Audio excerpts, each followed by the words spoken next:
We're live. Good morning, members, officers and members of the public who may be viewing this live stream of this meeting. Welcome to meeting the Grants Advisory Committee. Just like to have a look up on our screen here. We've got Emma Dyer, good morning, Luke Waddington, good morning, Siobhan Mellor, good morning, and John Williams, the lead member for Finance. Thank you very much. If you need to speak, just either raise your hand or put your hand up on the screen, and then one of my colleagues here will see it and go. There you go. Right, thank you. Okay, I'm Joseph Hales, Chair of the Grants Committee, and this committee is to consider and make recommendations to the lead Cabinet for Finance, John Williams, and on applications under the Council grant schemes. And then John will then make his decision as a recommendation to pay it or not. Okay, thank you. We're moving on then. Agenda item 1. Any apologies, Aaron? Thank you, Chair. We have no apologies for absence for this meeting, so I can confirm that we are quorate. Thank you. Agenda item 2, which is declarations of interest. So that's amongst my colleagues, councillor colleagues. Sue?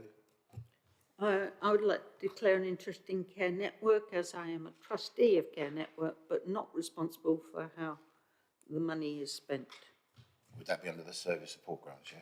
Yes. Yeah, superb, thank you. Nobody else? Thank you. Okay, colleagues, members of the minutes, that's agenda item 3 of the last meeting. I'll just go through the usual process. Page 1, just sing out if you've got anything you want to talk about. And page 2. No comments, take that as sign them off. Thank you very much. And the same again for the minutes of Friday, that was the Friday the 30th, sorry, and Friday the 28th of October. So we'll do the second lot.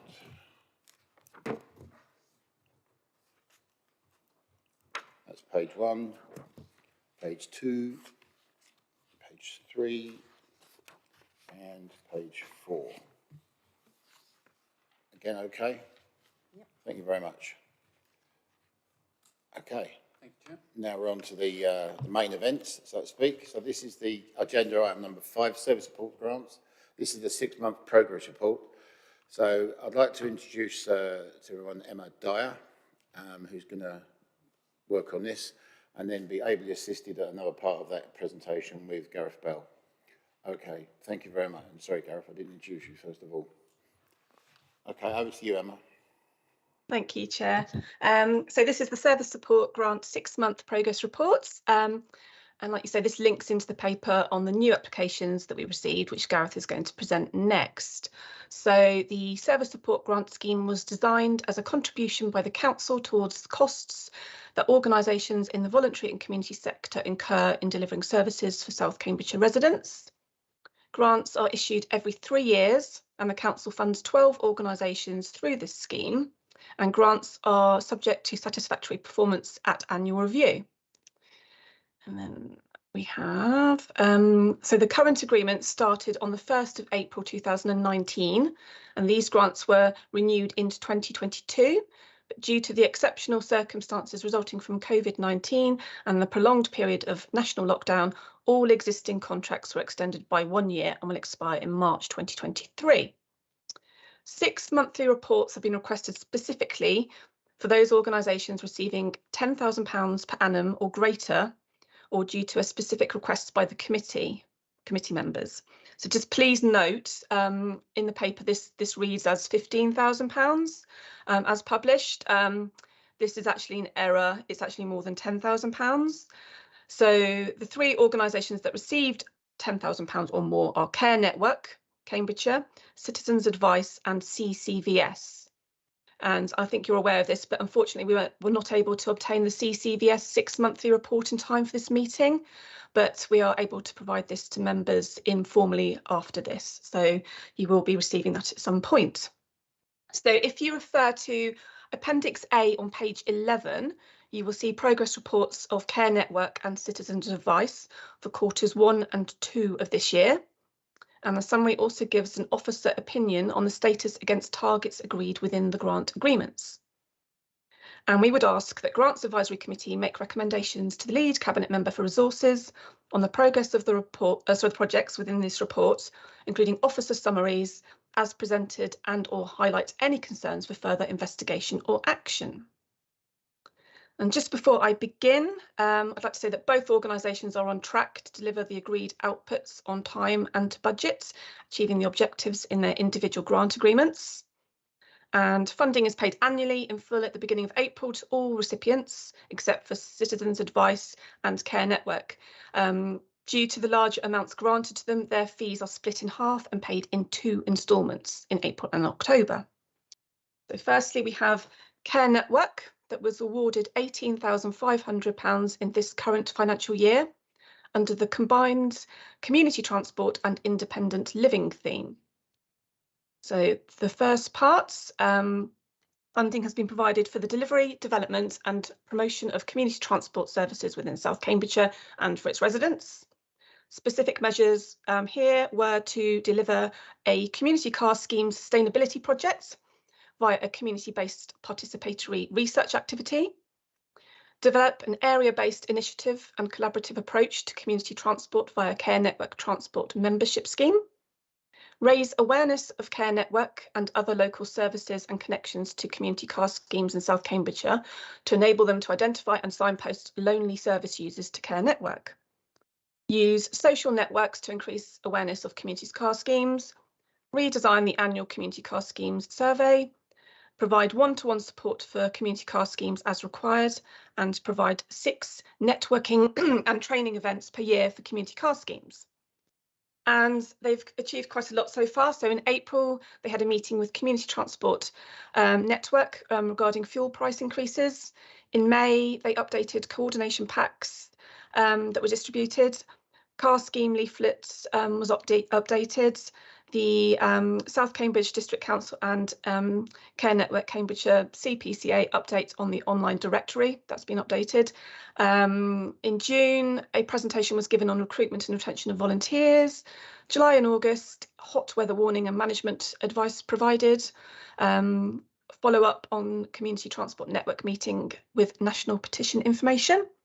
September, safeguarding updates and signposting, Parkinson's UK meeting, GCP congestion charge discussions as well. In October, they liaised with the Council on Transport for Ukrainians, connecting the Council with contacts at Cambridge Dial-A-Ride and St Ives Volunteer Bureau. And regarding the recent bus service retender by Cambridge, the Combined Authority, Care Network worked to distribute information on the retender and also managed an inquiry regarding Caldercote, Dry Drayton and Hardwick car schemes to help villagers should the need arise. They've had some challenges due to the pandemic. Volunteer numbers have dropped, therefore not all schemes have returned to capacity, and concerns have also been raised on the Cambridge congestion charging. So on to the specific measures for the independent living theme. So these measures were to offer support to established community groups as well as new responsive informal community groups, and in so doing provide information and support to 100 South Cambridgeshire residents per year on how to increase their community involvement, and 186 contacts have been made. They've been asked to trial ways of connecting self-isolating and or vulnerable residents and carers within community groups and activities via a range of different communication methods, and they've been doing this by face-to-face and via Zoom methods. They have been asked to set up 6 intergenerational befriending and good neighbour projects, 2 formally structured and 4 informally structured per year. They've been asked to offer general support and information regarding formal and informal volunteering and to help combat social isolation and loneliness to all parish councils within South Cambridgeshire, and all parish councils have been contacted. They've also going to develop a profile of informal group activity across South Cambridgeshire and support communities with a consistent presence for community development across the district. And as part of this, we have their Project Catalyst, which supports people in the short term who may have been shielding or may be anxious about getting back out into the community, helping to boost their confidence and independence. And this also includes a check-in and chat service. So Project Catalyst, the wellbeing team there have received 19 referrals from South Cambridgeshire. 12 of these were supported, 5 in depth, and 7 were accessed via the check and chat service. They have also concentrated on community development, launched a grant, spoke at one of our workshops. They've made a video highlighting their services, and they've contributed to one of our South Cams magazine articles. And challenges that they've had are that client health can obviously pause or prevent service provision. The same with training of new staff members. So that's that first one. I hope you're happy with that one. The second one is Emma. Oh, sorry. Yes. Sorry to interrupt you. While we've done that one, Yeah. can I just see if I've got any colleagues who have questions and what have you with Yeah, of relation to course. that, and then Yeah. we'll go on to the CAB. Yeah. Yeah. Is that that's okay? fine. Yeah. Colleagues, is everybody happy? Because I've got some questions, but if everyone's happy. Bill, you all right? Okay.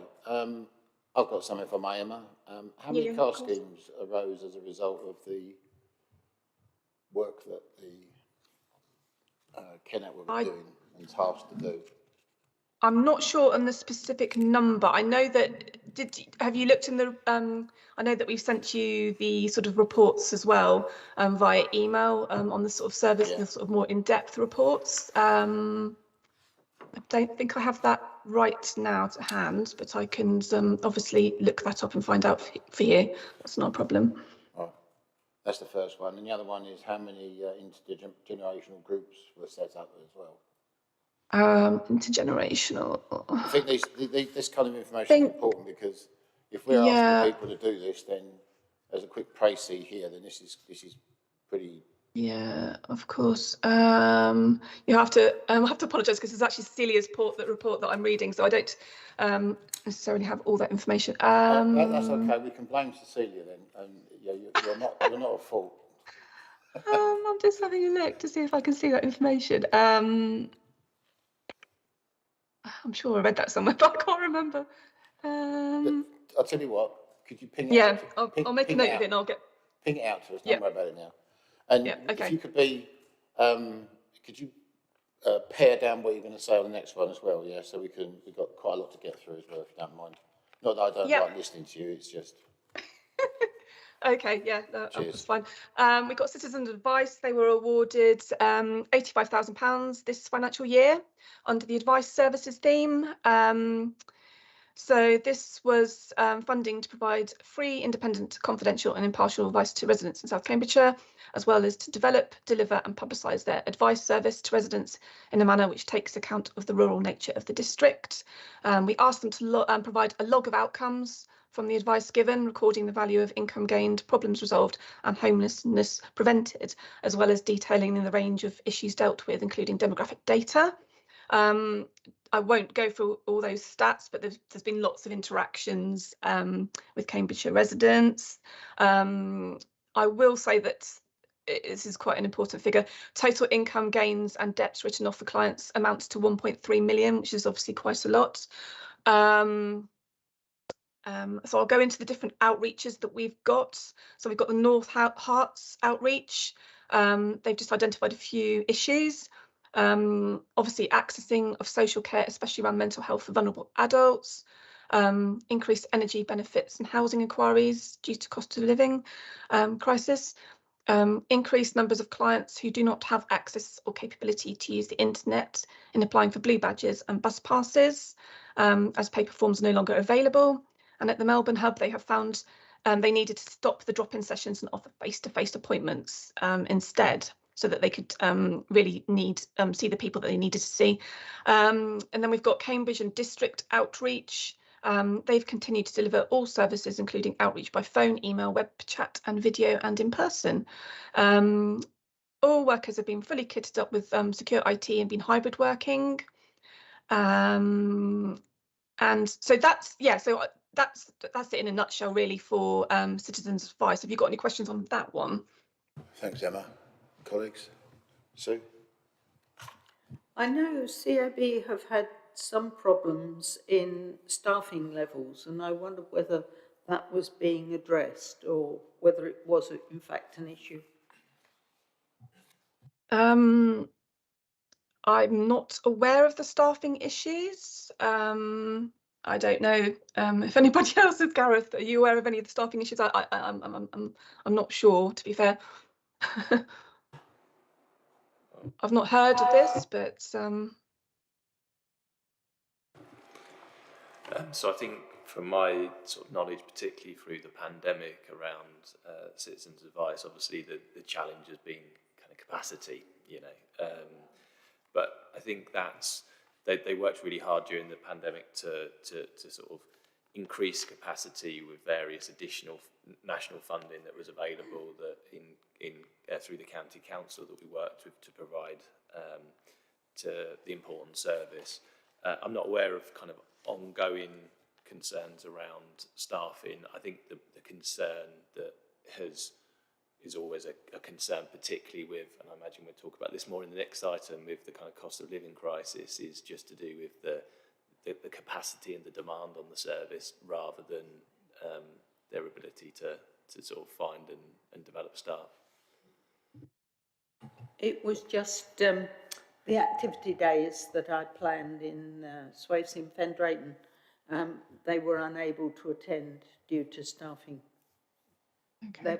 Their capacity, basically, and that was about cost of living. And I thought it was an opportunity for them to meet people who are a little bit harder to reach. That was all. Right, I've got some points here. Actually, it's in the on page 13 in the bottom paragraph, which is quite poignant, really. And it's to do with the blue badge and bus passes. Now, the blue badges I've had no real experience of, but the bus passes I have. And this is a major problem, is that the bus pass system requires the applicant to have an email address. And if you do not have an email address, you can't apply for a bus pass. So, as this is a county-run process, isn't it? Can we make noise, whichever, internally from one council to another to have this addressed? I don't know how we're going to do that. I'll leave that to the wizards we call our officers. But to be fair, this is now at the changeover. We still have at least a decade, if not more, before most people will be online. There has to be a way out of that for people who are not. So I think this is critical.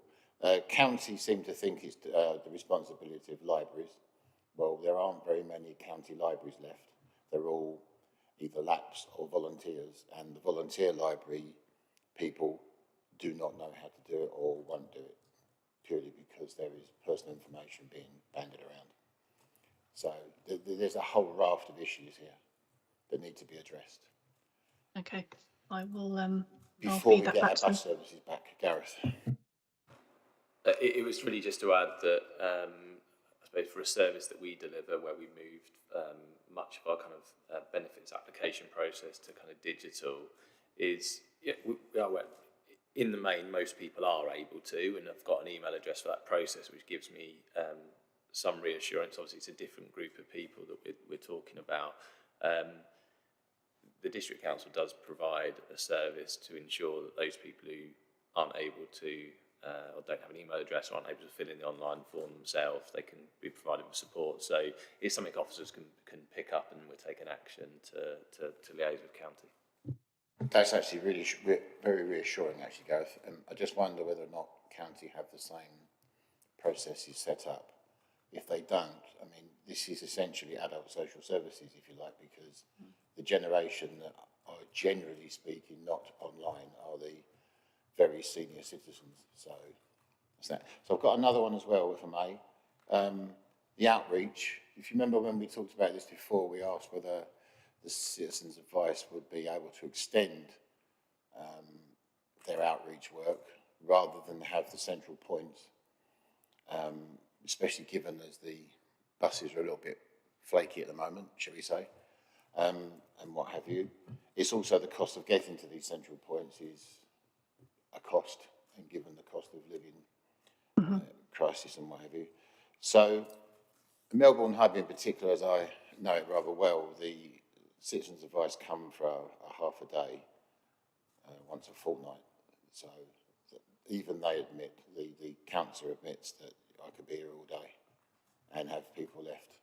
So they're trying their level best, but I think we could perhaps encourage, seeing that we are the paymaster, we could encourage them to spend the day, so to speak. They'll fill their day completely, every day, and the more we can help, the better off we'll be. Okay, thanks, Emma. Thank you. No, I will definitely feed that back to them. Thank you. Is it over to you now, Gab? No. Oh, sorry. Oh, no, Julie. there's one more thing. So if you don't mind, on the report, is that okay? Is this one more thing? Before you come back in, Emma, Julie's got a question, sorry. Yeah, of course. It's to do with the kind of greater outreach, and it looked like outreach was sort of back on the agenda a bit more, and I thought that was a good thing, and it obviously really important for the points that have been noted.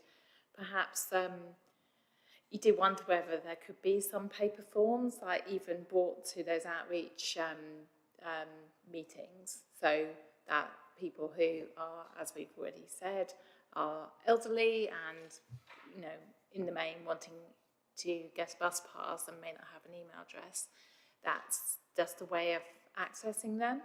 So we just go old school with some of the, keeping the paper for those who need it until actually there comes a time when this isn't necessary.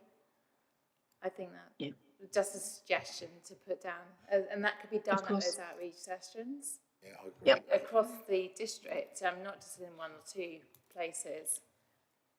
I think So since we're funding this, to quite a large amount of money, I think that's something which needs to be done, because if you're stuck in the office in Cambridge, it's extremely expensive to get there, and somewhat an irony if you're actually trying to apply for a pass which would make it free, but you can't get the pass. In relation to what Julie just said, it says in the document in that last paragraph, as paper forms are no longer available, could you check, or could officers check with county, is this something that they just don't print them anymore, or there's no process to process them anymore, or they just can't be bothered? I don't know which one it is, but I think you're right, Judith. This is something that can easily be fixed with a little bit of common sense. Okay, Judith. Sorry, Emma. You were going to say. Can I just quickly give another update from Disability Cambridgeshire, who received £5,000 in funding this financial year. They've had ongoing operational and structural difficulties, and since April they've had no paid employees owing to large numbers of employees on sick leave, and they've had 2 unsuccessful recruitment drives and have not been able to recruit any key positions. So they've made a decision to basically close the charity, which will be ratified at a general meeting with a date to be arranged. So in the first half of the year, they have provided a service to 10 South Cambridgeshire clients, of which 8 cases are now closed, but 2 cases relating to personal independence payments still remain open. But the Cambridge Ethnic Community Forum have agreed to continue this support, and Disability Cambridgeshire intend to make the necessary legal arrangements and to reimburse them for the costs associated with this work. But what they've asked is if the remaining £2,500 of their grants for the second half of this financial year can be transferred to Disability Huntingdonshire, DISH, who could extend their support, advice and advocacy service to those in South Cambridgeshire. So we'd obviously ask Grants Advisory Committee to make recommendations to the lead Cabinet Member for Resources on whether this £2,500 can be returned, should be returned to the Council or transferred to Disability Huntingdonshire, who we also fund through the Service Support Grant. Already. Thanks, Emma. Right, colleagues, we've just been given the brief by Emma. What's your thoughts with regards to the £2.5 grand moving over to DISH? Now, we do obviously fund DISH anyway. They're just going to be picking up more work by the looks of it. Bill? I'm just a little bit reluctant to transfer the money without giving further thought to this, really. I think I'm a little bit reluctant to agree to transfer the money. in the way that they suggest to Huntingdon without giving it further thought. I gather we already fund the Huntingdon charity, so you know, maybe we could find a better use for the 2,500. I don't feel strongly, but I'm slightly concerned. Anybody else? Judith? Maybe take an opposite opinion. I know what you mean, it could be used elsewhere, but if we can't provide that, and if Huntingdon can sort of expand slightly, like a bit beyond their borders maybe, so that there is some service coming back into South Cambridgeshire, or does that mean that wouldn't happen at all? I don't know. I mean, because we can't, the service looks like it's folding, and would this enable them to go a little bit further and possibly help people? Sorry, I'm not being very clear, but do you see what I mean? If the money is there, could we put something in which suggests, links it to say, can you also provide beyond the area of Huntingdonshire? Bill? I respect your view on this. Sorry, I respect you through you, Chair. I think if Emma had come to us and say, right, I'm, you know, there's no report for this, you know, but I want 2,500 to go to Huntingdon, we'd say no, wouldn't we? So that's my only point. The point is that, you know, this is public money.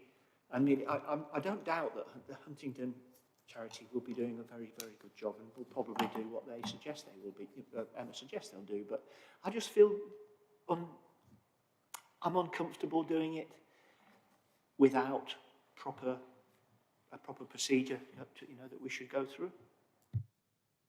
Gareth? Just a suggestion. It sounds like there's mixed views from members. Possibly a pragmatic way forward would be for officers to, obviously it would be a decision for Councillor Williams to provide some more information, perhaps in consultation outside the meeting with the chair and Councillor Williams, who will make that kind of decision notice, just to ensure that those concerns can be alleviated, that the funding would ensure that it would provide the benefits to residents within South Cambridgeshire. That's okay. Sorry, I mean that would, I'd be happy with that. I mean, we're showing due diligence. That's the thing. So, I'm concerned that if Disability Cambridge haven't actually been functioning due to illness for some time, that the service is probably disintegrated for those people who were receiving it. And for another area to pick that up may be quite difficult because they haven't got the network to provide it, if you understand me. So I think we do need more information, and we do need to ensure that this money is going to South Cambs residents, and that, and I agree entirely that with more information, it should be the lead member for finance who makes that decision, really. thanks. Before I come to you, Judith, I've been thinking, so this might help. I quite like the Gareth version. However, one of the things that I'm involved in 2 charities, and the Charity Commission are quite clear that one charity cannot fund another charity. So if Dish Huntingdon and Dish Cambridgeshire are separate charities, then they are not lawfully allowed to put money across. So the only way forward with them to return the money to us, and then we can then put it back out again, if we so choose. And I think, actually, I would like to speak or like to have Dish Huntingdon demonstrate, as Sue was saying, that they can pick up that work without any harm to them, actually, and the people they're already looking at. If they push people too far, they may be in the same boat as the Cambridgeshire group. Judith, over to you. I suppose, yeah, to check that this is happening, but it does say on page 9 here, I mean, I take this as, you know, as read. Dish will use this to extend their support, advice and advocacy service to clients in South Cambridgeshire in the remaining months of 2022 to 23 period.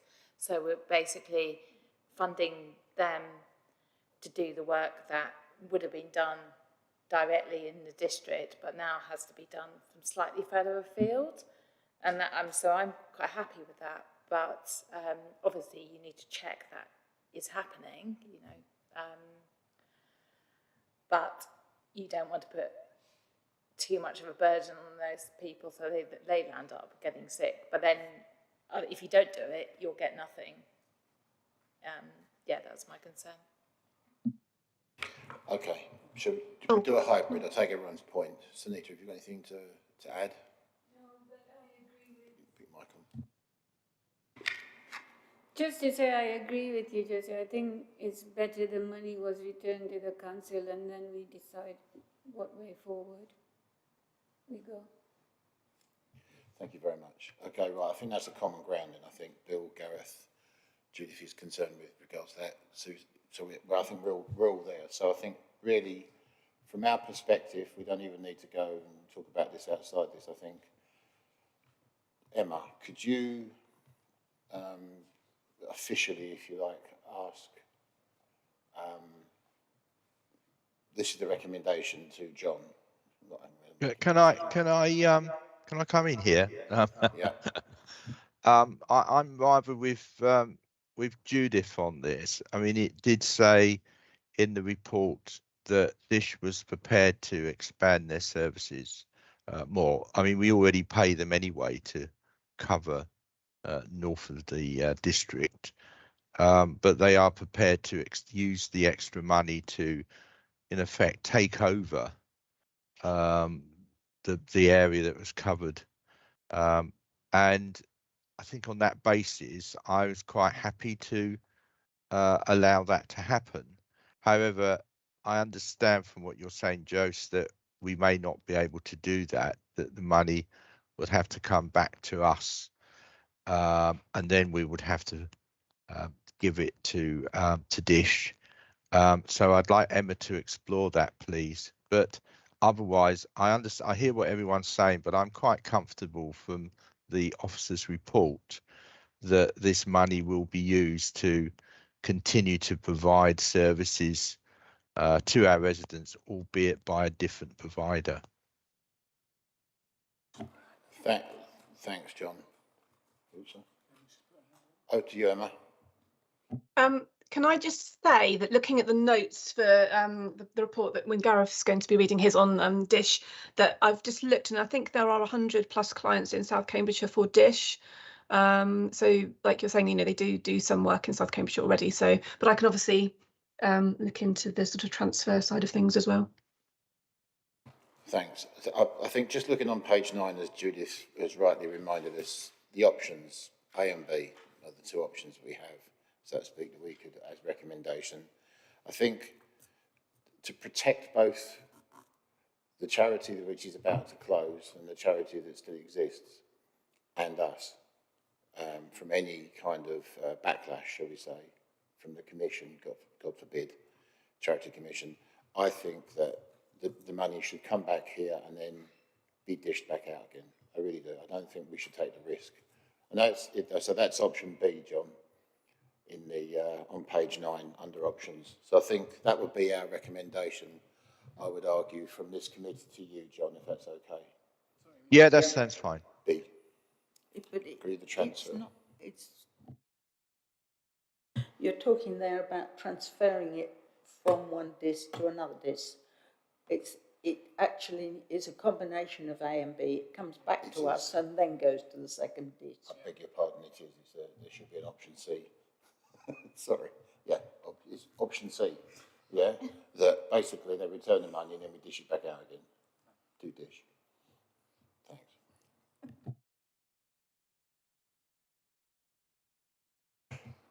Emma, back to you. Or is it to Gareth? That's it. It's over to Gareth now. Thank you. Oh, in that case, thank you very much. Gareth, over to you. Lovely, thanks, Chair. So just a quick introduction to the service support grant. report that's in front of you. Hopefully members will be familiar with this because it's been a process that members have been involved with over the last sort of year or two. So as Emma's mentioned, service support grants are a 3-year funding cycle to voluntary and community sector organisations. Due to the pandemic, we had that additional year, which we're in now. The importance now is to make some decisions around funding allocations for next year, subject to full council agreeing our budget setting process, so those organisations can begin to plan their resources for the next 3 financial years. Just as a reminder, there was some workshops with members back in July just to review the grant scheme to ensure that it's still aligned with our priorities and the desires for the members. And a bidding process started in September and ended in October. Probably the key thing that's covered in the report is that the cost of living crisis really became very real. And obviously this council declared a cost of living crisis at the September council meeting after the bidding process had begun and after members of this committee had made some indicative indication of where funding should be put into the various pots in the service support grant criteria. So that's certainly the big challenge, and that's going to be one that I'm sure members are going to be discussing when we come to the appendix here.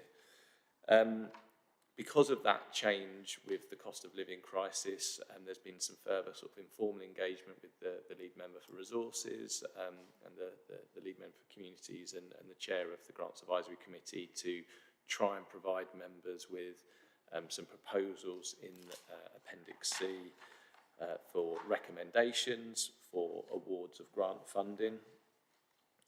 And I suppose it's Appendix C where I'd like to draw your attention and ask for your main consideration to review and consider how we want to divide the money that's available.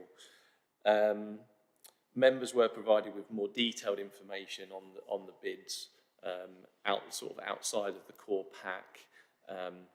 Some of that information is kind of commercially sensitive. It includes information about the financial status of those organisations, but that was there to provide you with that additional information to help you make your deliberations as part of the committee meeting. As always, we're looking for recommendations for the lead member, and as I say, probably the last thing I would say is just it's very, very helpful for the community and voluntary sector organisations to have some clarity at this point on the funding that may be provided to them by various organisations to help them plan for their services, not only next financial year, but for the next 3 financial years. So, Chair, I think that's it for sort of an introduction, and happy to help support members through the deliberations, but I think it's a report where you've got a set pot of money, bids that exceed that, some recommendations based on the criteria, and for members to debate and deliberate whether those recommendations are right. Thank you. Thanks, Gareth. Okay, colleagues. So the first look at the recommendations, if you like, for funding are on page 17 of your report, your agenda. But the one with slightly more detail in it is on page 35. Do you agree? Yeah. Yeah, and obviously, Chair, as I say, the far more detailed information was provided sort of outside the meeting as well. Absolutely. But that's, I'm sure within here there won't be a need to go into those kind of real nitty-gritty financial details. So basically, the page 35 sums it up really as to the percentage of funding that is going to be apportioned of what was requested.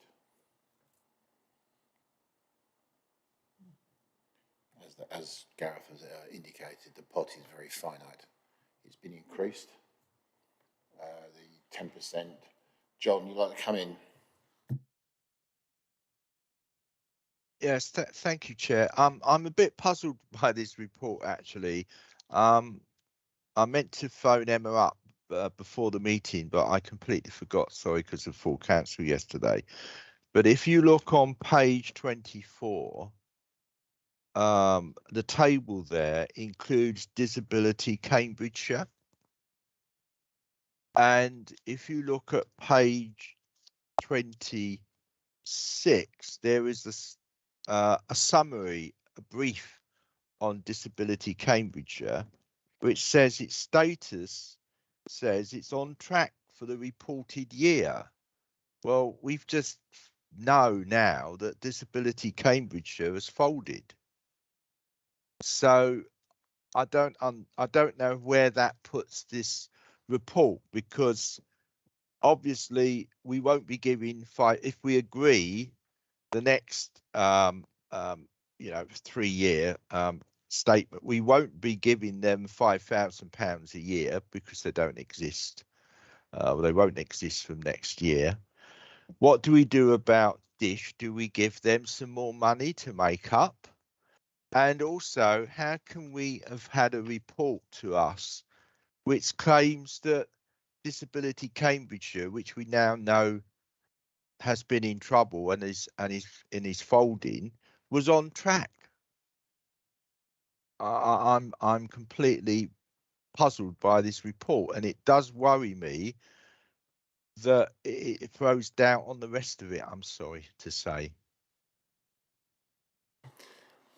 So, Councillor Williams, I'm sorry not to be able to say the pages that I'm perhaps not looking at, but in Appendix C, the organisation and summary of activity for this item on the service support grants, the bids from Disability Huntingdon, so that's the organisation that's the charity that remains, and as we've said in the last item, that is an organisation that was funded through service support grants previously, because they do provide some services in South Cambridgeshire. It's the Dish Cambridge is the branch that's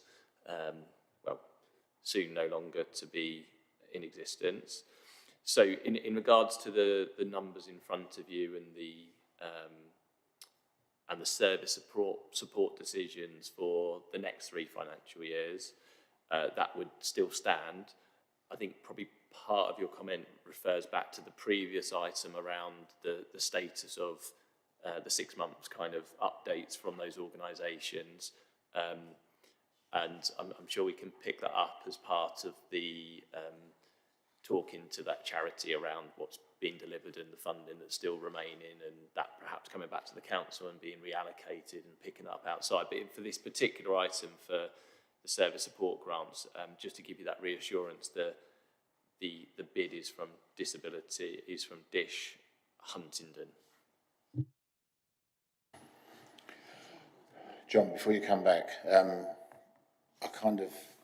suppose the question begs when the report was written. I know Cecilia had left us on the 18th, so... In Appendix C? No, sorry. No. On page 26, John made reference to the Disability Cambridgeshire report where it says the status is on track. So I'm guessing that Cecilia wrote this before we were informed. I'm assuming this is a very recent information.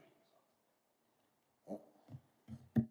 Is that item, the 6-month reviews that Emma's just presented, as item 5?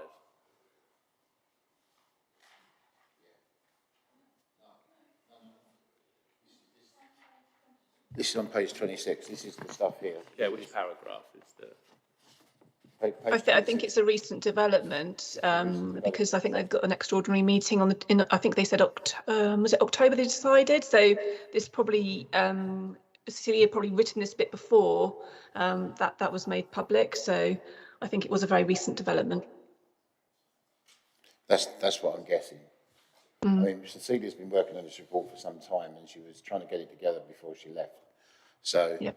I think, John, in all fairness, I think this was possibly an oversight, if you like, but I think probably the lateness of that is fine. But it does beg the question, doesn't it? Are all the other summaries about where we are with the other, are they also equally out of date?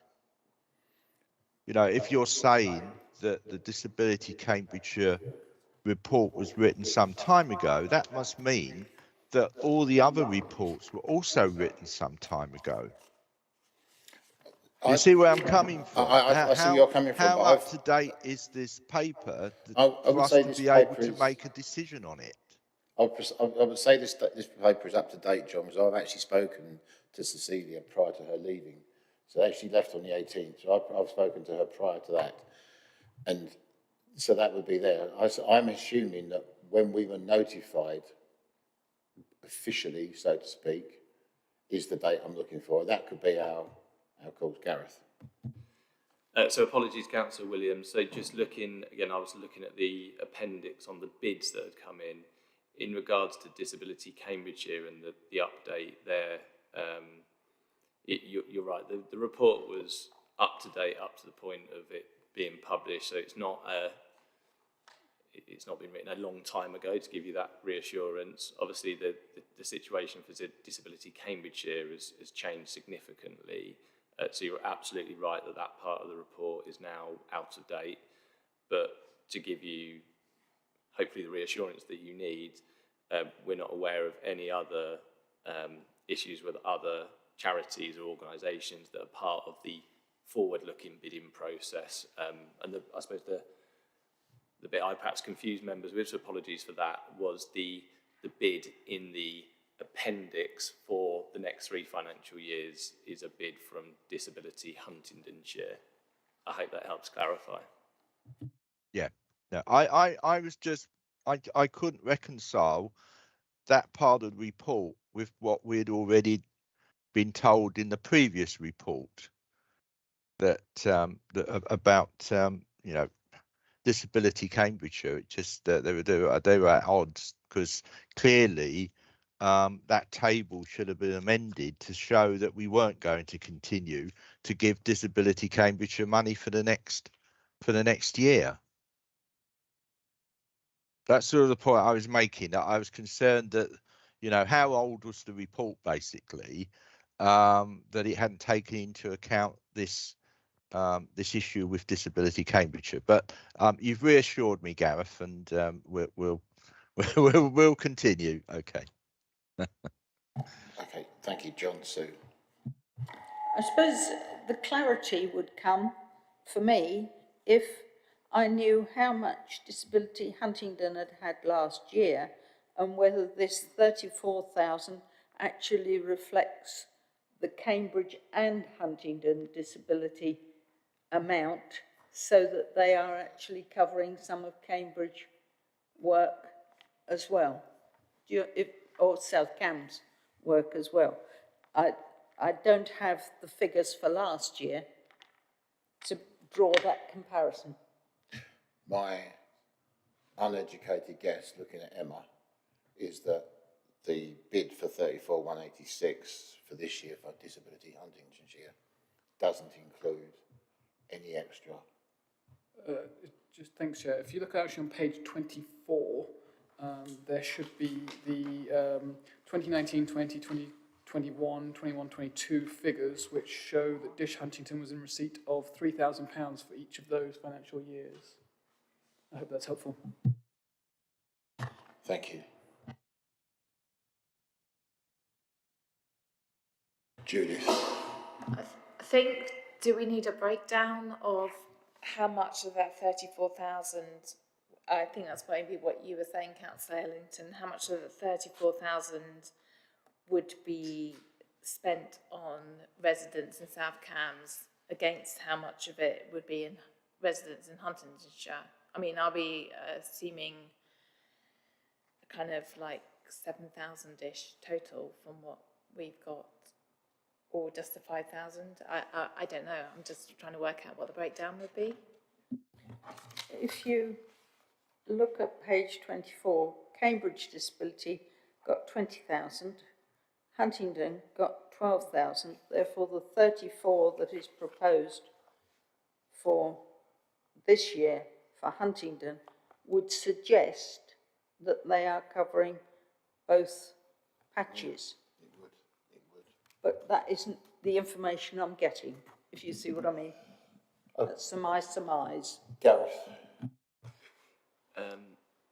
So just me dipping back into the bids, which is the far more detailed information that, and obviously not wanting to go into the commercially sensitive information in there. But members are right, is the bid that's come forward from Disability Huntingdonshire is a bid to provide support and services to South Cambridgeshire residents, to give Councillor Rippeth the reassurance there. I agree the increased amount probably is a recognition of the situation that has developed, probably those two charities understanding that before us knowing that, just before, after the report was published. So the requested amount, I'm going to call it in the report, obviously there's some changes between the requested amount and perhaps the officer recommendations anyway, but the requested amount would be to provide support to South Cambridgeshire residents.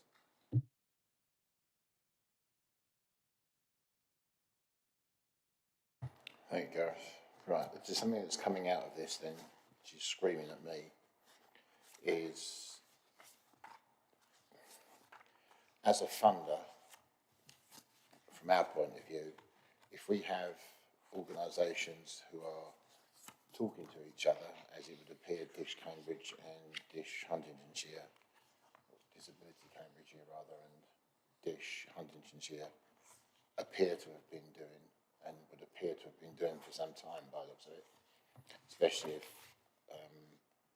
Disability Huntingdonshire put in that amount of grant application and working on the assumption that they were looking to cover both.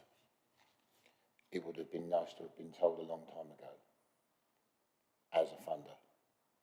So I would really like if we could mention that to our organisations.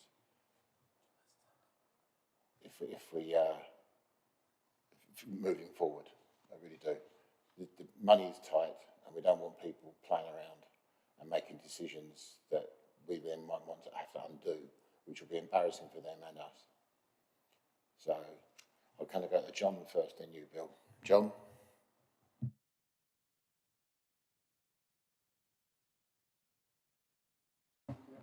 John, you there? Yeah, sorry about that. It took me a little while to unmute myself. I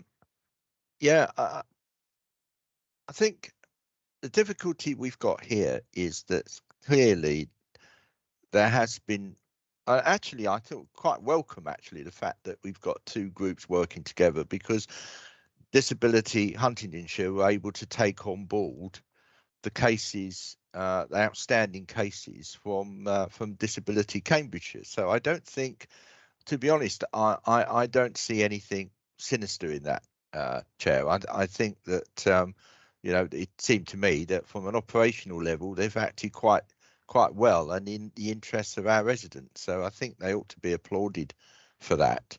Maybe they should have informed us of what they were doing, but so long as they were serving our residents, and at the end of the day, at the end of the period, the reporting period, they would have to report to us what they were doing. I don't have too much of an issue with that. Going forward, clearly, we are expecting Disability Huntingdonshire to continue to look after South Cambs residents, and I think we need to have reassurance from them that they will be treated on an equal basis to their clients in Huntingdonshire, and that if they are going to receive this money, they need to ensure, and I'm sure they will, that they can provide us with the evidence to show that this money is being spent on South Cambridgeshire residents and not on Huntingdonshire residents. And I'm sure that the same would apply to Huntingdonshire. Huntingdonshire giving them a grant, that they would expect that grant to be spent on their residents and not on South Cambs residents. So I don't really have too much of an issue with this, but I do think that, and I'm sure they pretty know this, but going forward, when we come to review how they're spending that money, we will need assurance that it's being spent on South Cams. It might be an idea, actually, to be a bit cheeky, that they might want to change their name. So it's Huntingdonshire and Cambridgeshire, or South Cams even, but just to ensure that for all intents and purposes, that people can see that they are also covering South Cams as well as Huntingdonshire, which is a district council, by the way, not a county like Cambridgeshire. So you know that they are covering both district councils. But I'm quite happy with this bid, and I say the way that they have cooperated with Disability Cambridgeshire gives me confidence, actually, that they have the interests of our residents at heart. Thank you, John. I agree with you for 99.9% of what you just said, except for the bit where we were the last to know, essentially.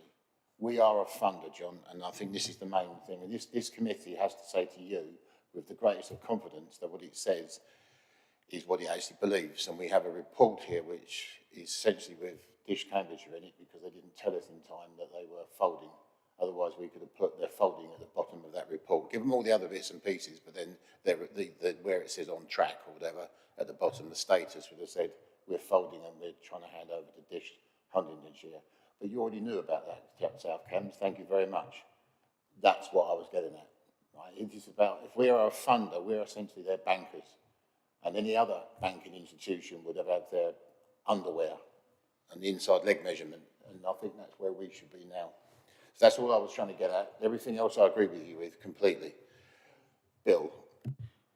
John has just said what I was going to say, but what I'd like to do is to reinforce, you know, this is £32,000 of South Cams council taxpayers' money going into Huntingdonshire. I think it's got to be identifiable. I mean, John said with a bit of a laugh, you know, change their name, but actually, you know, looking at a piece of paper, it looks as if, you know, we're not supporting disability in South Cambridgeshire, and I don't think we should be doing that. So we've got to ask them to some sort of resolution on that, really, just so that it's obvious that we are funding them. Thank you, Sue. Can I just draw attention to page 36, where we have a number of columns indicating which services are providing what element of service. And under this, we have 34,000, which has been requested, but actually only 6,289 have been identified as being used in the columns that have been provided. Now, I'm quite sure that they provide a different service for disabled people, but I think we ought to have a column to show where it's being spent. Okay? Gareth. So just picking up on Councillor Ellerton's point on that table, which is the one that is a kind of like laser focus this afternoon for members, is that table on page 36, table 3. It shows there the organisations. There's a key which will in future make more helpful for members around which organisation down the left-hand side is which. But in the requested amounts column, there obviously is a difference between that and the amount of money that the assessment and the conversations informally with members has led us to that position. So just to highlight that there are some organisations that are in the table look for full funding. There's some for no funding and some in between. So I think that for the portfolio holder for resources, in regard to a recommendation to him, it is looking to kind of go through those amounts to see whether those match up with this committee's recommendation to Councillor Williams. Thank you, Gareth. John, is your hand legacy or coming back. I'm sorry, I thought I'd taken it down. Oh, okay. Sorry about that. No, it is legacy. You're more than welcome to keep your hand up at any time, and we'll just bring you back No. in, since it is That's it. essentially like Down now. your Okay. money. No. Okay. Right. Okay, gang. As Gareth rightly says, table 3, page 36 is what we've recommended people are going to get out of what they've asked for. This has been mulled over a number of weeks, months, isn't it? This is with officers and what have you, trying to get the best balance where we possibly can, who can do the best work, if you like. Obviously, it's the citizens' advice. By the way, citizens' advice is now citizens' advice. It's not CAB. Okay, they dropped the bureau a bit.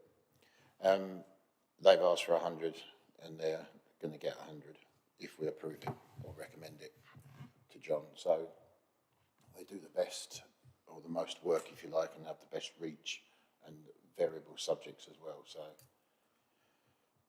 I suppose really we are now looking at what we want to do here. So if I go back to the agenda.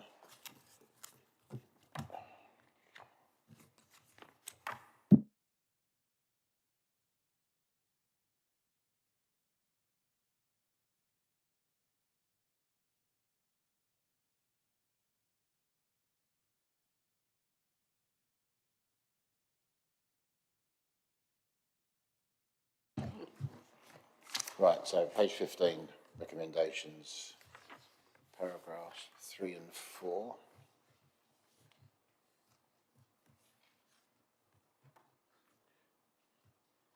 I think we've had a good discussion at the moment on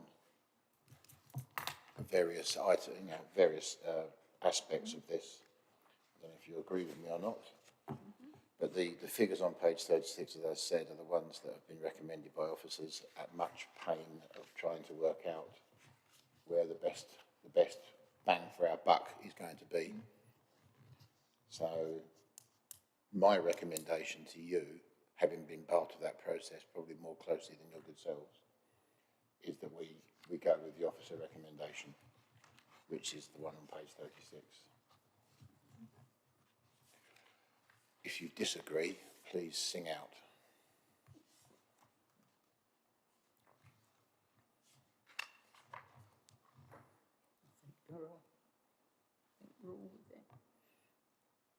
Can I have a nod or a not from you? There's a nod, there's a nod, there's a nod. Sunita, are you nodding? They're nodding. Okay, that's an agreement. That's a unanimous agreement then, John, that the recommendations in table 3 on page 36, which officers have come to, is what we're recommending to you as part of the funding for the 3-year funding. Thank you, Chair. So can I just confirm that that's option 1 then on page 18, agree all the recommendations as presented by the officer panel? That would be indeed. Thank you. Can I just add, Chair, that you'll see that farmland is not receiving any funding. That's because we're looking at sourcing funding for arts and culture separately going forward. So that's why farmland is not receiving anything from this committee. Okay. Thank you. Right. Gareth, is that you done? Thank you, Chair. That's it for me. Not too bruised? No? Okay, thank you. Right. Moving on to agenda item 7 then, which is the electric vehicle charging point. Give you fair warning, Luke. We seem to be a bit feisty today, so over to you. Thank you. Thank you, Chair. Yes, so good morning, everybody. I'll just give you a sort of brief overview again of the grant and then the application itself that's before you today. So it's the first application to the EV charge point grant following approval of the grant scheme at October's Grant Advisory Committee. So as you may remember, the scheme's open to parish councils, village halls, community buildings. It provides up to £5,000 towards the capital costs of installation of publicly accessible electric vehicle charge points. And applications are assessed on 3 sort of key criteria that are outlined in the application form, but also at the end of Appendix B in the packs. So firstly being site suitability, which sort of focuses on the likelihood of the future demand for the charge point, the level of public accessibility, whether there's suitable electricity capacity at the site. The second criteria is more focused on the project management and the delivery. So that requires sort of submission of project timescales, detailed costings, quotes, and match funding from other sources as well. And then the third sort of strand is the ongoing commitments on behalf of the applicant to commit to keeping the charger in working order, providing user data to us as well, both of those for up to 3 years, and then registering it on a charge point map as well, so that it's visible to anyone that might want to access it, searching for a charge point. So that's a sort of brief overview of the grant and the criteria, and the application in front of the committee today. So this is from Steeple Morden Parish Council. They're applying for £3,500 for a project to install a 7 kilowatt dual socket EV charger. So that's able to charge 2 cars simultaneously. It's got 2 plugs. Alongside that, dedicated EV parking bays, and that's adjacent to Steeple Morden Village Hall. So as you'll see in Appendix A, the sort of details of the application are set out there. But within the officer scoring of the application, it's against the criteria that I mentioned just previously. The application scored highly on all of these main criteria, having provided a resident survey supporting the project.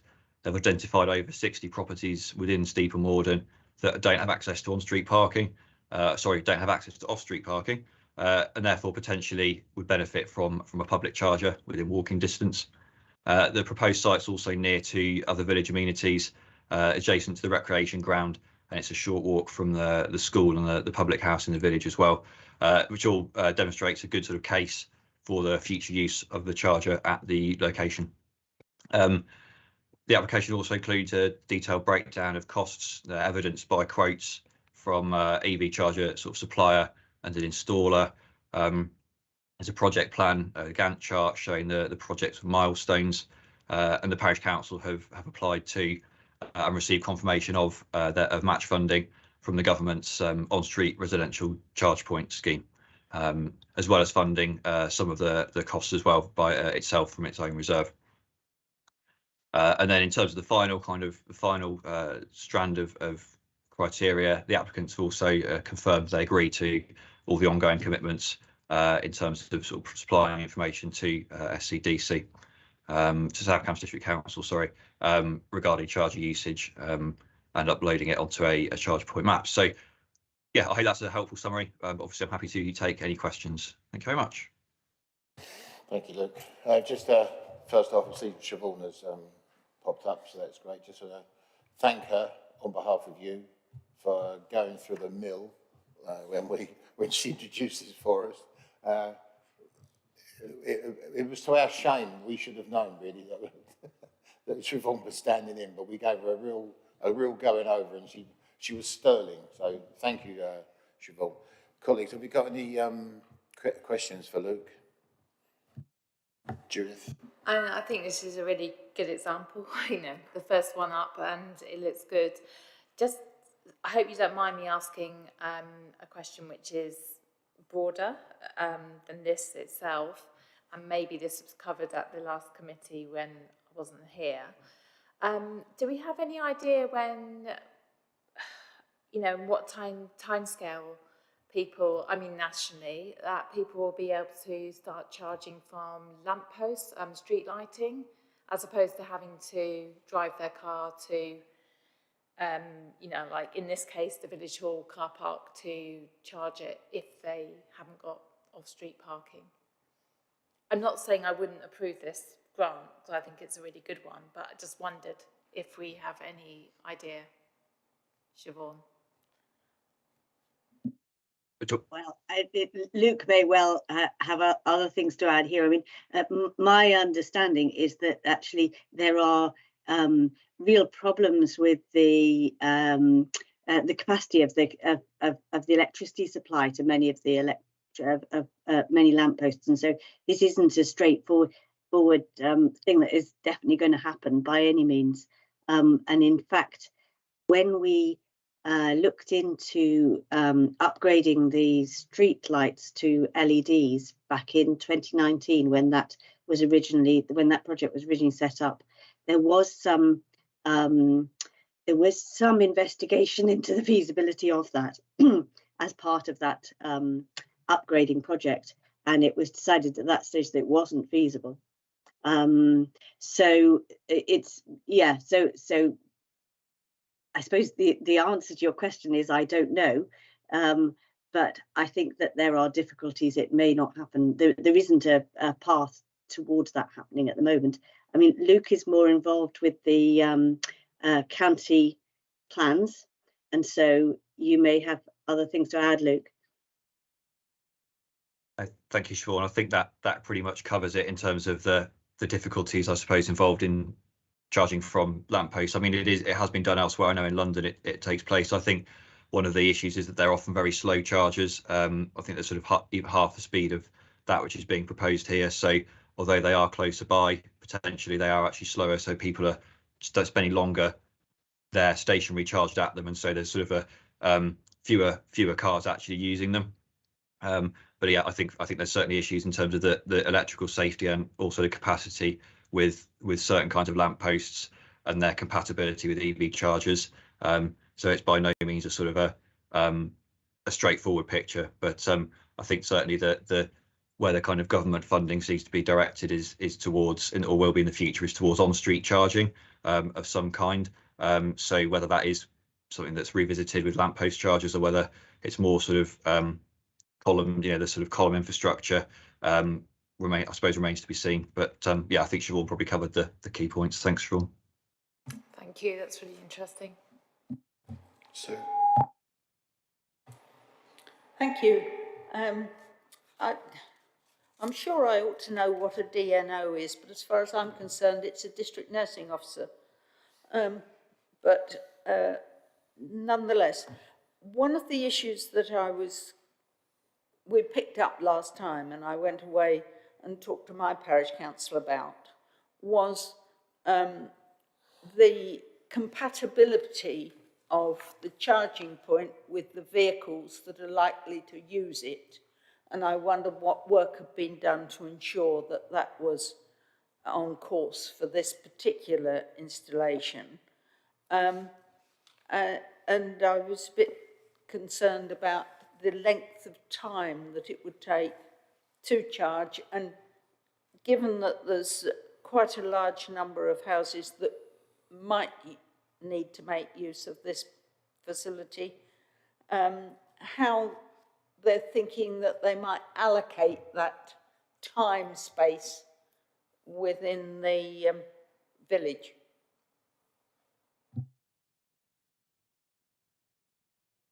Yes, sure. So I'll come back on those in order. So I think it's a district network operator is DNO. So they're the UK power networks in our area, and they're responsible for they own and operate the power lines and the power infrastructure that connects to your connects to your sort of property or your network at home. On the first question around the compatibility between the charger itself, so the plug, I suppose, and then the socket within the vehicle. So it's generally, I mean, there's no sort of industry standardization of this at the moment, but it generally leans towards what's called a Type 2 charger for chargers of this nature, which most vehicles can accommodate, particularly sort of more recent vehicles. But it's the Type 2 charger is the kind of emerging one that's really, I suppose, almost universal, I would say, probably by this point, in terms of its compatibility between the chargers and the vehicles. And you'll have people using this charger will have their own cables, so they're not the cables aren't attached to the charger itself. You'll have your own cable in the boot of your car or whatever it might be to plug in. So you'll always have that cable with you. You won't be reliant on the cable at the charge point itself. And then the number of houses and sort of allocating, I suppose, time to the charger.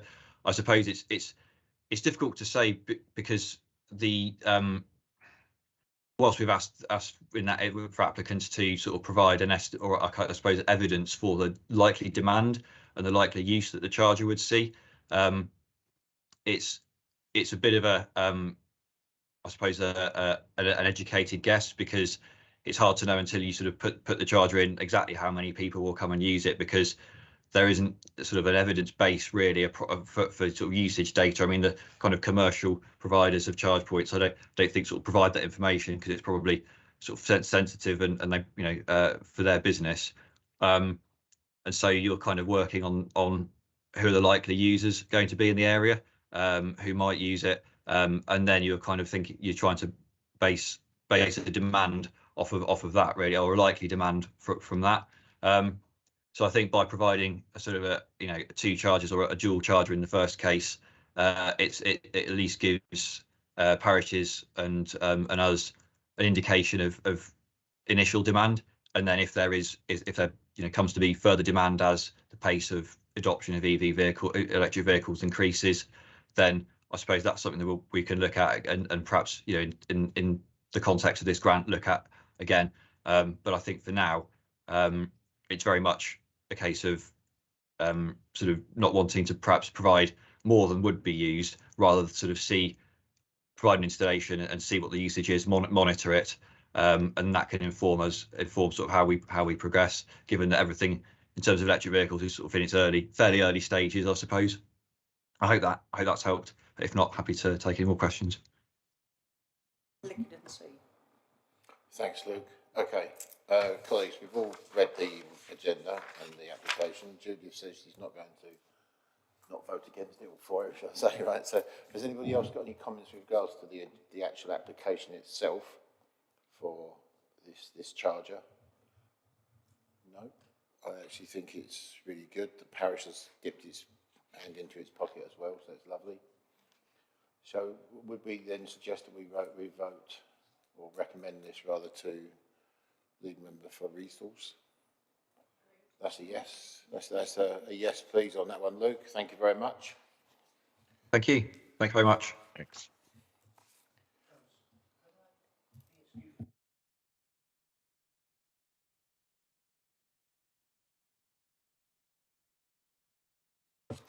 Right. Is that everything with you, Luke? Yeah, sorry. Yeah, that's everything from me. That's everything. It's just the one application for this grant this time. So thank you all for your time. Thank you. Yeah, well, thank you very much as well. Hopefully we'll see you more often as more applications come in. Lovely. Yes, there's a bit more interest, so hopefully so, yeah. Cheers. Thank you. Over to you, Emma, with regards to the community chest funding, which is agenda item number 8. Yep, Emma, thank you. Could I make a I'll be plea, quick. Emma, that we do quick précis for each one of these, because we've read them all. So, Yeah, okay. Thank you. No problems. Thank you. So this month we have 6 applications at a total cost of 11,033. This being slightly lower than the figure in the table on page 51, because one of our applicants this month has requested a little bit less than what they originally put on the application. Cambridge Past, Present and Future was granted £2,000 in September. But they've now received grant funding from another source, so they've reduced this figure to 1,780. So that's reflected in that table that you can see on page 51. The first applicant is Mother Goose Preschool. It's an Ofsted registered preschool providing childcare and early years education from Wimpole Village Hall. They would like to replace perimeter fencing. Total project costs, around the garden outside, should I say. Total project costs are 5,245, and they're requesting £2,000 from the community chest. The Village Hall Committee haven't confirmed if they're able to contribute, and Tesco might be able to contribute, but they can't apply to Tesco until they've heard the outcome from this. Councillor Aidan van der Weyer is in support. Any questions for this one? Thank you, colleagues.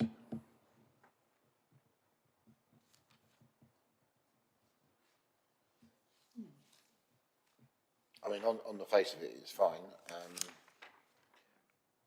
My only concern is the fact there's the lack of £3,245.03 of funding, which is still up in the air. But I suppose this is the same with any other fund.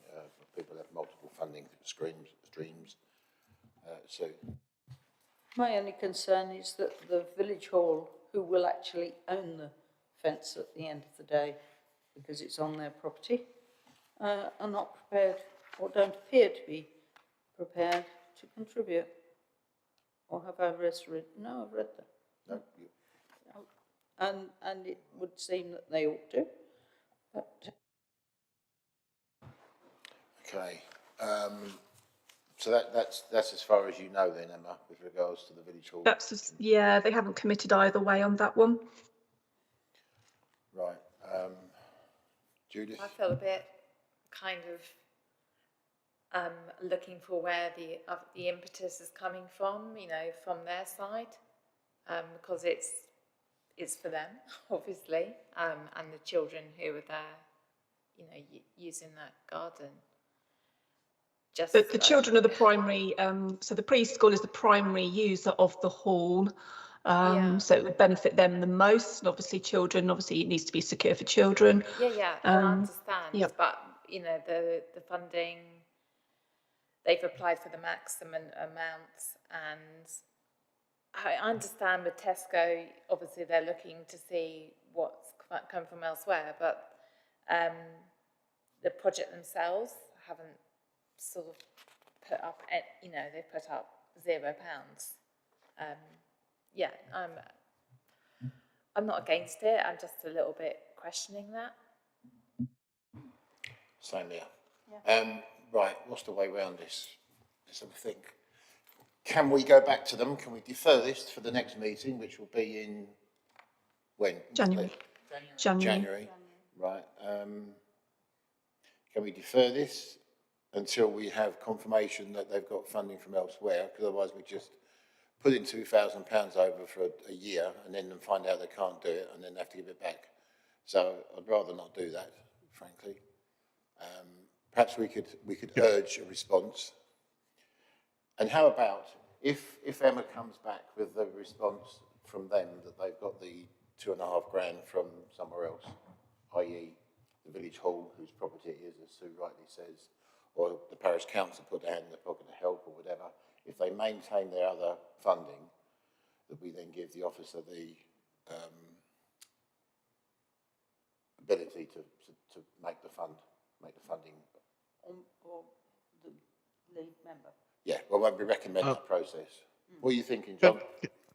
Well, I'm a bit unhappy with this because the application is from the preschool, and reading this, as Emma said, the preschool rent this premise on a rolling annual basis.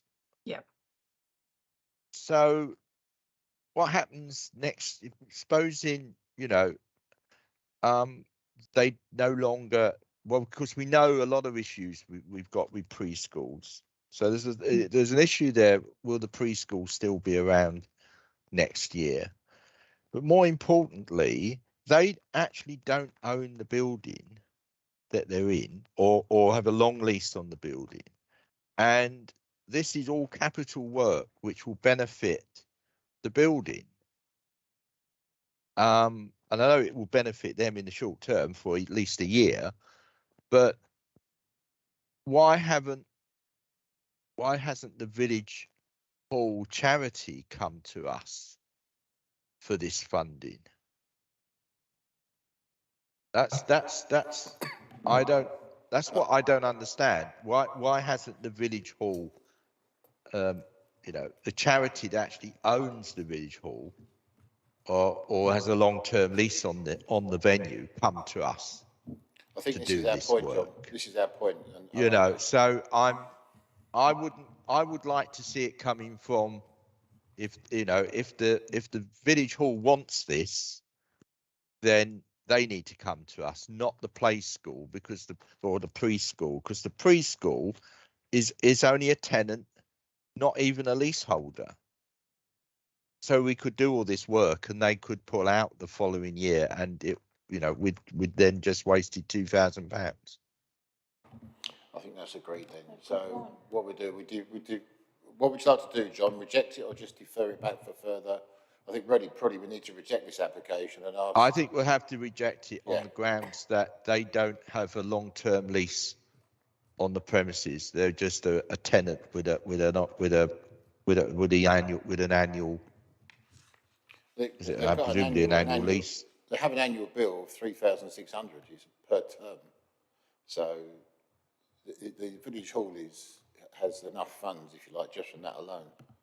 So, yeah, I mean, yeah. So I mean, if village hall, I mean, the preschool should be going to the village hall and saying we would like this facility.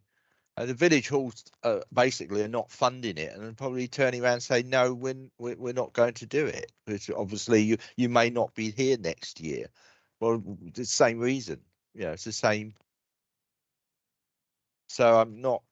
Yeah, I think we'll have to reject it and then suggest that they approach the village hall charity and ask them to approach us.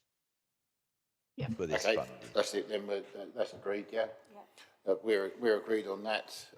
Bill has left the room for the moment, Councillor Hanley, but there's the four of us still here, so we're still quorum. So that's the recommendation from us, that we reject, and we let Emma sort out the paperwork with the applicant and the advice that we've been given. Okay, thank you, Emma. Next one. Okay, on page 54, we've got Whittlesford United Reformed Church. They would like to promote a healthier and more active, eco-friendly lifestyle in the village.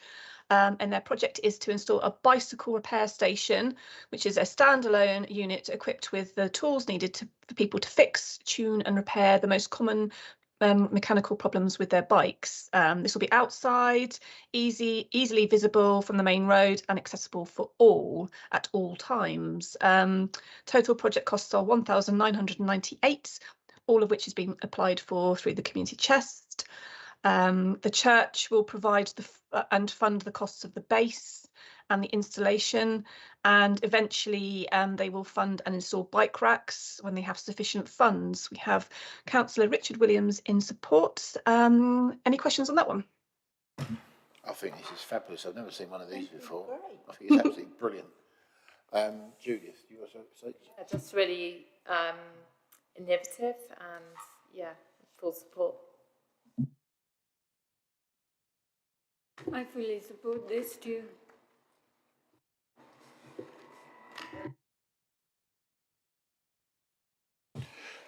Yeah, I think we're all in support. Bill's back.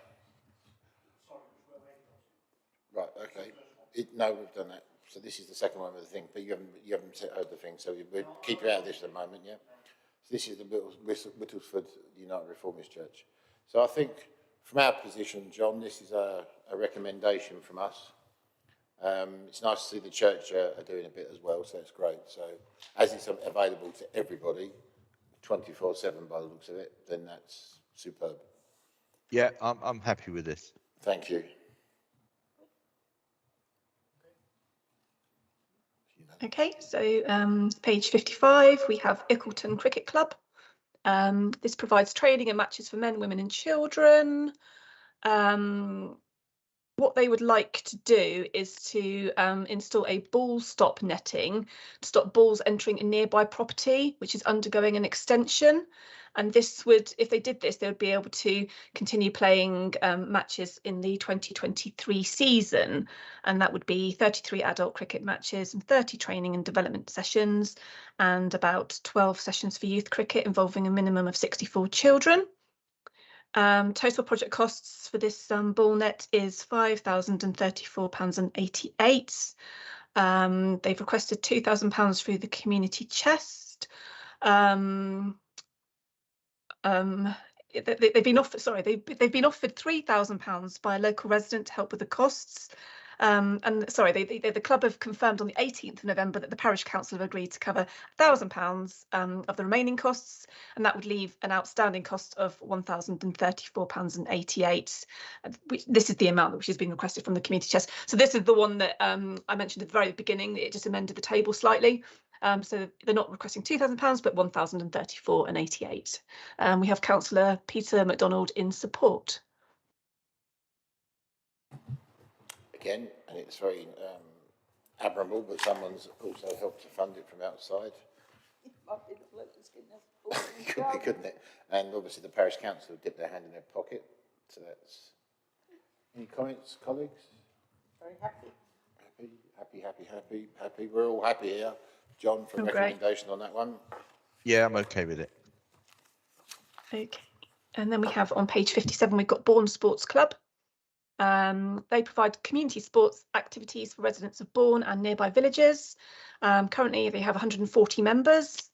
The main users of the tennis courts are members of the Bourne Tennis Club, and the sports club would like to replace the luminaires and drivers on their tennis court floodlights, as well as replace the current halogen bulbs with low energy LED bulbs. Halogen bulbs are being phased out nationally as part of a series of measures to address climate change, and the halogen bulbs used for floodlights are no longer manufactured for sale in the UK. So the following work is required, and they need to take down and remove the from the site all the existing floodlights, luminaires and the control gear. Supply and install 6 LED floodlight luminaires, complete with the attached drivers. Total costs are £11,944 plus VAT, and £2,000 has been requested through the community chest. The Bourne Sports Club have agreed to pay the VAT if the parish council cannot recover it, and the parish council have also agreed to contribute £9,790, which will come from a successful bid which has been made to the Mick George Community Fund. We have Councillor Toomey Hawkins in favour, and as I said, that's £2,000 that's been applied for. Thanks. On page 58, Emma, in that box, just as you come where what they're asking for on the total project cost, above Toomey's comments, it gives a description there about the VAT and what have you. It says the third party needs to pay 11% of any grant back to Mick George. Do you know anything about that? Yeah, I did query this. It's a bit of a strange one because it's not something that I've seen before. But what happens is, as part of the grant conditions, a third party needs to pay 11% back of any grant back to Mick George. I'm not entirely sure why, but this is how it works. And apparently the tennis club have elected to be the third party contributor. So the net grant from Mick George is £11,000 minus 1,219, which gives us that 9,781 figure. I don't know if you've come across this before, but it's something new to me. I think, Emma, that's because the grant's gone to the parish council. Oh, okay. I read this several times, and I think that you might find that this is actually the parish council doing this. Okay. And I couldn't find anything in your report on the arrangements. How do Bourne Sports Club? I mean, the courts. I mean, the pavilion is the parish council's. You say that the courts are actually owned by us, but are leased to Bourne, presumably on a long-term lease. Yeah. So on what basis do the Bourne Sports Club use them? Are they leased from the parish council to Bourne Sports Club, or do Bourne Sports Club use them as pay a rent to? And this last thing about Mick George, I do know because I came across this in Teversham, and that is if the parish council have got the grant from Mick George, then they have to pay some of that.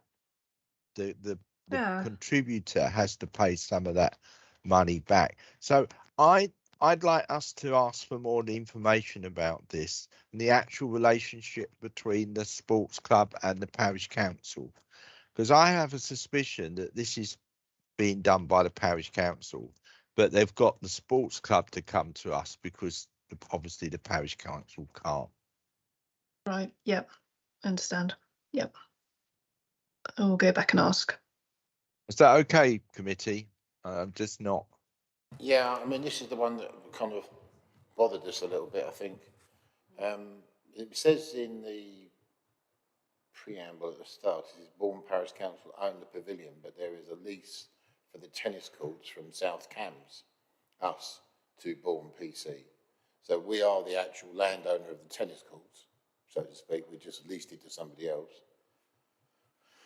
But as you say, it looks like it's the parish making the application. I assume Bourne is too big to apply to this. Yeah. Yeah, Right. yeah. So I believe this is a really old lease. You know, when you have really old leases and things, you know, landowners and things, you know, sometimes it's difficult to find those documents. So I think it's something that the council is looking into as well. So, but I can obviously, you know, I mean, I find out don't a have bit a more. problem with us leasing to Bourne because clearly that's on a long lease. And Mhm. so Bourne Parish Council clearly are the leaseholder for the tennis courts, and they have a long lease.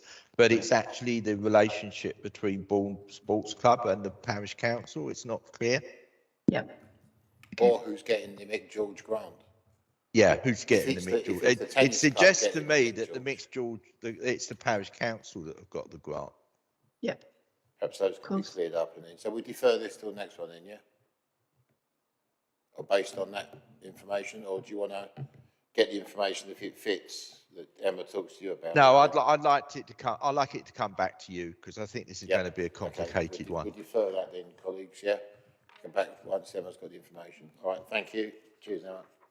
Okay, page 58. This is Cambridge Online. This is an educational charity and social enterprise consisting of 32 members. 15 of these are from South Cambridgeshire. And the charity helps people in Cambridgeshire get online by teaching digital skills and providing a range of courses to help people make the most of being online. And funding is requested for 10 tablets and 8 mobile phones to loan out to those disadvantaged as the cost of living crisis through the cost of living crisis at Fenditton, Cambourne and Waterbeach. And clients will be shown how to use the devices and access Google, set up email addresses and bank accounts, etc. online. And total project costs are £2,000, all of which is being requested through the community chest. Applications for laptops, tablets and mobile phones can be made online, and those with no internet access can either call the centre or come into the centre where staff will help the client fill in the form. Promotion will include a feature in their monthly newsletter, which is sent to everyone who has provided an email address. And this is also available to collect from their main office. Councillor Graham Cohn is in support, and that is £2,000. Thanks, Emma. Comment anyone? Judith? Can I come in here, Chair, because I've found out some more information about this group. This group is based in Cambridge. It has 2 city council officers on its board as advisors. The membership, according to the website, doesn't add up to 32. So I think I think those people are volunteers who help. The website's all about what they do in Cambridge. There's nothing about what they do in outside of Cambridge, and they're setting up more hubs in Cambridge, in Arbury and Abbey. One of the people I recognise, one of the people whose photo is in there, I recognise as a Fenditton resident. So this makes me a little bit suspicious. Sorry. So what I'd like is for our officers to have a chat with the team at City Council and find out, are they, I mean, to have 2 advisors on the board suggests to me that they are funded by the City Council in quite a big way. So I'd like to know exactly, is this them branching out into South Cambs? In which case they need to do a bit more than just laptops. They need to alter their website because their website is specifically about the City Council and doesn't say anything about if you're a South Cambs resident. It's all orientated at City. I'm sure they may have some contacts from people in South Cambs, but I just want to know a bit more about this. It's not, you know, and given that City Council are involved, I'd like to find out exactly what the relationship is between this group and the City Council. And then for it to come back here. Yep, we agree, I think. Yep. I was going to say I hadn't sort of heard about their connection with Waterbeach until I read these papers, but and obviously it said because it's not parish or ward specific. That's why we've not been sort of pre-contacted. But it's clear that Graham Cohn obviously does know about it, and so that sort of fits in maybe with the other somebody like Councillor Williams recognised in Fenditton, and how does this work? Because obviously it is quite a Cambridge City based project. So, I just would want to know how many people are in our patch, basically. I obviously can't know the names of the people or their addresses or whatever, but I would expect them to provide us with information about how many people are in South Cambs that we are being asked to support. Great. Bill? Yes, I do agree with John that we need more information, but I would just add that, as the League for Communities, during the COVID pandemic, this organisation was mentioned by officers numerous times, supporting residents in South Cambridgeshire, particularly sort of recycling laptops and things like that. So I do agree, John needs to, with John, we should get more information, but I have a feeling that we'll come back with a fairly positive message. I'm hopeful, but I'm looking at the website now. So let's look at the trading, Cambridgeshire Online Trading Limited. There are 3 directors, 2 of which are listed as volunteers. So it kind of, there's a crossover. If you are a director of a company, whether it be a charity or otherwise, you don't stick yourself down as a volunteer, which then starts to ramp up your volunteer numbers. So I can see, and also a member of staff is also a charity director, which is peculiar. So there are some crossovers here. So I think we'd like to see some, as John says, let's have some. I think if you talk to the city, because obviously there were two advisors, two officers, to speak to the city and see what, and get feedback from them on it. It may well be that it's, as Bill said, it is, it's been very helpful to South Cambs, but from the evidence I can see at the moment, I don't see any evidence of them having a plan to branch out into South Cambs, other than it would appear that some of the volunteers live in South Cambs. Okay, I can find that out. Okay. Okay, so the last one you'll be pleased to know is, this is on page 59, which is Willingham Community Plan Group. They formed in February 2021 to organise, prepare and produce a community-led plan so that the wishes of the residents can be implemented. The steering group comprises of 10 members, and funding of £2,000 is required to prepare, distribute and collect a questionnaire, analyse the results and prepare the necessary survey reports needed for the plan. And this will include utilising the services of a consultant with the correct professional skills to merge the results into a coherent report. The total project costs are approximately £6,500, and this is all dependent on quotes which will be provided soon. I did actually encourage them to apply because obviously, for the first stage of their plan, this, funding is obviously vital. But the parish council have funded the group the remaining £4,500 for the subsequent public meetings, printing and distribution costs needed once the survey reports have been completed. Councillor Bill Hanley, you are in support, as is Councillor Dan Lentle.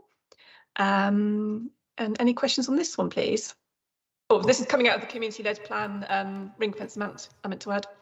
Right, before we go on, Bill. Thank you. I apologise, I should have declared an interest on this one right at the beginning.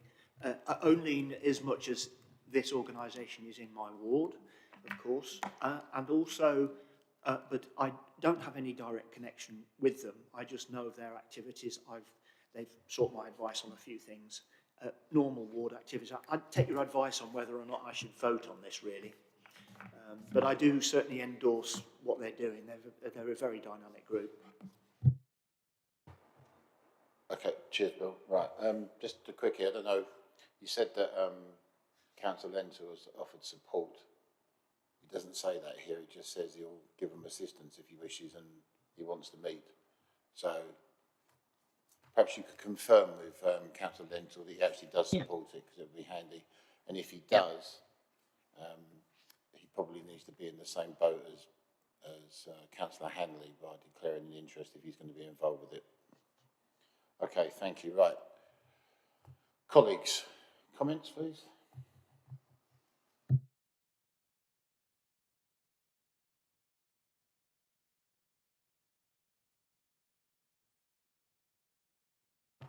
I suppose my feeling is that any community plan is useful because it helps to establish what the village is thinking is appropriate. I do know, though, that an awful lot of villages are doing their community plan, and I just haven't seen a previous application for money towards it, and I'm not sure about that element of it. We might be opening a gate that will be quite significant. John, can you have your advice on this then, please? Because I was under the impression that local plans were funded differently. Yeah, this is a community. This is a community plan, isn't it? Let me get them.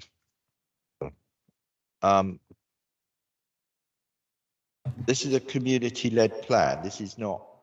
This is not a neighbourhood plan. Right. Yeah. Right. Okay, yeah. So this is different to a neighbourhood plan. This is a plan to coordinate all your community facilities and identify community needs and actions to meet those community needs. So it's not a neighbourhood plan. It is the first one, I think, isn't it, Emma, that we've had? Second, we funded Hayden a few months ago. Ah, right, okay. So and this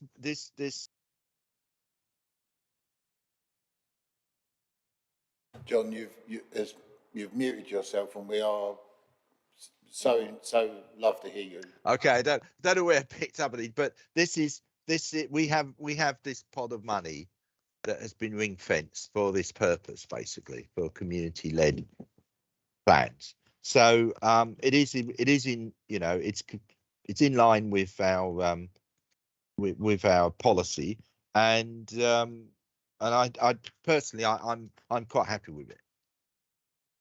Okay, thank you. I mean, any comments, Judith? At first I thought 2,000 is quite a lot, but then probably getting the professional skills of somebody to actually get that information together so it's useful is, yeah, fair enough, basically, and I'd be happy to support. Bill? Yeah, not prolong it, but that's the problem. They've actually done such a good job of getting a lot of data together that they're now struggling to actually process it, and they need professional advice. Fair enough. I think we're all in agreement. Yeah, that's it. Okay, thank you. That's a yes from us. Emma, to John. Thank you. So that's the last of the applications, and I just wanted to talk briefly, if okay, about the criteria for the Community Test Grants cost of living fund pot that we have. We've had a few queries, just a couple of queries about whether warm hubs could be included either in the criteria if you're happy for them to be funded. So that could be topping up the hours of a acre run warm hub, or actually if it's an independent one as well. So I just wanted to sort of just get some advice really of, you know, what your thoughts are on this really, if you're happy for them to be included, or if they are, do you want the criteria changing, or happy to keep it as it is? Well, if I recall, we had an application from Meldrith with regards to a food bank. Now, their food bank is also going to double up as a warm hub. And what we said here, if I recall, was that we weren't, I think John wasn't happy with the fact that we would be funding the purchase of food and what have you. It was more the setup cost that we would fund. I'm assuming, John, that's the same. So with regards to warm hubs, I other than the rent of a building, the on-cost would be the heating and then your tea and coffee and food. So does that then fall into the same category as the issue I've got with the issue I've got with this is that if we start paying for the heating of these warm hubs, we are going to have a huge bill. Because every warm hub will then come to us wanting us to contribute to their or pay for their heating costs. And, we just don't have the resource to do that. I think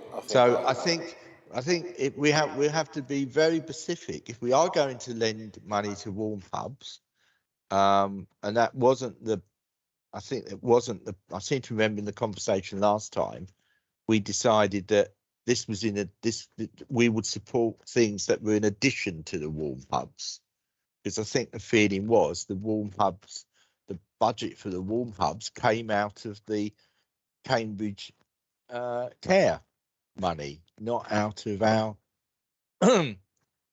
community.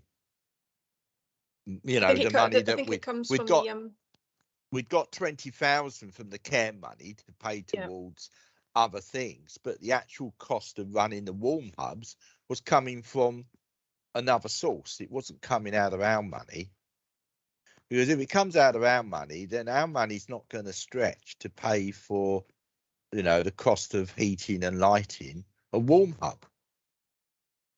I think that within the ACRE agreement, I think that they're open for 6 hours. I think it's 6 hours that's provided in these warm hubs. So it's obviously a lot of the groups, they want to continue more than 6 hours a week, because that sort of, obviously you want to open it as much as you can. If it's all been set up and everything, you might as well think, well, And I'm very I'd like to see that, but we don't have enough money to we're going to have to, I think I'm right in saying, Bill, we'll end up with, we're heading towards 27 warm hubs in the district. If those warm hubs came to us and said, we'd like to open 10 hours a day, can you make up the difference? We wouldn't have any money left within a week. They'd clear us out. So we can't possibly do it. I think the best thing to do on this is to go back. Perhaps officers could think about this and go back to ACRE and see whether or not we can get some more funding from the care network to extend hours, rather than come to this group. I think this group could fund things like cutlery and help with setting up a warm hub, but not the actual running of the warm hub. Because, as I say, it will just clear us out. We just wouldn't have any money left after one or two. I think that's what we've all kind of alluded to down here. I think it's not the care network. I think it's the ICB, isn't it? Integrated Care Fund. Integrated Care Fund. That's what I meant. Right. Integrated Care Fund. Yes. Now to Judith. Yeah, thanks, Joe. You're right, John, and I don't think we should consider trying to support them to pay their bills. That's not part of our job. That's not our job. But speaking to people at the Camborne Warm Hub yesterday, they have actually purchased, for example, a guest Wi-Fi out of their own funds to make it a more attractive place for people to come and sit and work. That kind of thing, I think, is something we should consider anyway. Yeah, no, I agree with you on that. Yeah, and also speaking yesterday with Mahesh at the community, who's done a fantastic job in setting up the Camborne Food Project. He wants to set up another one in the north of the district. Just giving you a heads up on that. I suspect, and he was asking me about grant funding, and I said, well, make your bid, and we'll consider it And things like things like racks and fridges and things like that, but not the actual running costs or the food. No, that certainly was never the intention. Because we also have the County Council Cultivate Cams Fund, which is money that can go to enhanced food projects and things as well. So there's obviously funding elsewhere for other sort of projects. So we can direct them where necessary to other fund sources. Great. That gentleman from Camborne also wants to come to Melbourne to the south. So I heard he's very excellent. Judith. Yeah, I was going back to the heating costs. Also, it's kind of really unfair because like some buildings might have an air source heat pump and basically sort of self-sustaining and in what they're paying for, whereas some others might be leaking like loads of energy, especially if they're in churches, which sometimes they are. And I mean, speaking really like locally, I don't know if this is the case elsewhere, but the main issue with it has been getting volunteers who can be trained up and have actually got the time to do it, rather than the sort of the funds in the sense to pay for it and to open a building for, you know, a number of hours a week. It's actually getting people available to do it. I think we kind of agreed here then this is a thank you but no thank you. Can't do it. I think, can I just bring up one point? I just know that the criteria, we did make clear that the criteria could be for, this is cost of living projects, could be for obviously ongoing revenue costs. So I'm just wondering, I'm quite cautious that and conscious that we might still get some applicants because they'll say, well, it is a revenue cost and it's a cost of living project. So I'm wondering if I should amend the criteria slightly just to say something to reflect that. I mean, as John said, if someone wants to make an application for a food bank or a warm hub that says, can we have some cutlery, cups and saucers or whatever, or whatever, that is likely to fit with what we said before with regards to food banks. But it's not the running of it, so... I hear what you're saying, Emma, and I think that I think we did agree that, you know, someone had to rent a room once a week, yeah, you know, in a pub to have a meal, and we would do that. But I think we made it clear that we were not, warm hubs did not qualify because they were you know, being dealt with elsewhere or being funded elsewhere. I know it's difficult to judge what's a warm hub and what's, you know, just the coffee morning in a community centre, but I think that's a distinction. I think a warm hub is much more than just lunch or coffee in a community centre. It's you know, it's having something open for, you know, during the day with facilities there for people to use and signposting, etc. What we're talking about in the cost of living crisis is people providing support on a smaller scale, you know, in terms of maybe having a Friday luncheon club or providing afternoon tea maybe once a week or twice a week. Slightly different scale, and I don't know how we need to word it on the website. Word it, yeah. How we word the application, but I think that's what I assume. I mean, I'm speaking for the committee. I don't know, committee, if you agree with me, and that's my understanding of what we were looking to do when we discussed this last time.